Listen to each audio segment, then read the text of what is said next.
করি খুব ভালো আছে, আমিও খুব ভালো আছি। ডিম তো অনেক রকমের রান্না করা যায়। আজকে ডিমের একটা নতুন রেসিপি নিয়ে আমি তোমাদের সামনে হাজির হয়েছি। ডিমের ধোকা কিভাবে করব দেখো। ডিমটাকে এই যে দুটো ডিম নিয়েছি, কি কি নিয়েছি সেটা আগে বলি। দুটো ডিম নিয়েছি, আদা পেঁয়াজ রসুনের পেস্ট আছে, লঙ্কার গুঁড়ো, হলুদের গুঁড়ো, একটু চিনি, গরম মশলা, তেল তো আছেই। আর এখানে আলু নিয়েছি, অল্প একটু বেসন নিয়েছি, আর হলুদ আছে, লঙ্কার গুঁড়ো, লবণ আছে। এবার কিভাবে কি করব একটু দেখো। এগুলোকে আমি আগে পেস্ট করে নেব। মিশিয়ে নিয়েছি, ফেটিয়ে নিয়েছি ভালো করে। এবার এটাকে আমি স্টিম করব। দেখো এর মধ্যে ডিমগুলো ভেঙে দিলাম, দিয়ে এটাকে আমি মেখে নেব ভালো করে। ডাল ফুটছে, তার উপরে এটা বসাবো, বসিয়ে চাপা দিয়ে দেবো। কিছুক্ষণ হবে এটা।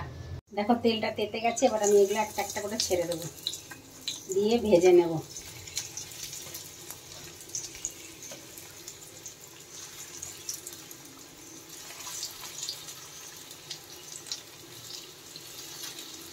দেখো এটাকে কি সুন্দর একটা শেপ নিয়ে নিয়েছি, জমে গেছে এটা। এবার এটাকে আমি পিস পিস করে কাটবো।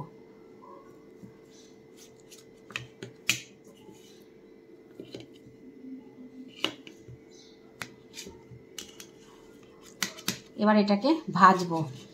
দেখো একটা সাইড হয়ে গেছে, আমি উল্টে দিয়েছি সবগুলো। দেখো ভাজা হয়ে গেছে, এবার আমি সব তুলে নেব।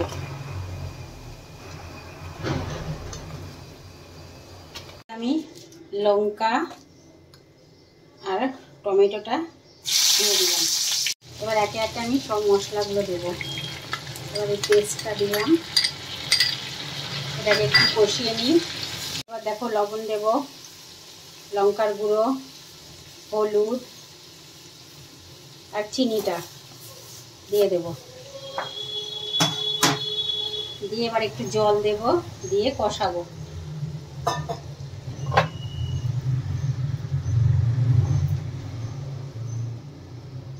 জলটা কষানো হয়ে গেছে, তেল ছেড়ে গেছে। এবার সামান্য জল দেব।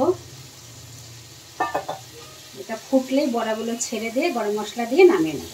আমার রেসিপিটি কমপ্লিট। তোমরা যদি এরকম খেতে চাও তাহলে আমার ভিডিওটা দেখে করে খেয়ে দেখো কীরকম লাগে। তাহলে ভালো লাগলে আমাকে কমেন্টে জানাবে। আর আমার চ্যানেলটিকে লাইক, কমেন্ট, শেয়ার এবং সাবস্ক্রাইব করো কিন্তু, তাহলে আমার ভালো লাগবে। আর পরবর্তী ভিডিও আরও অনেক রকমের ভিডিও নিয়ে তোমাদের সামনে হাজির হব। ততক্ষণ তোমরা ভালো থেকো, সুস্থ থেকো, টাটা।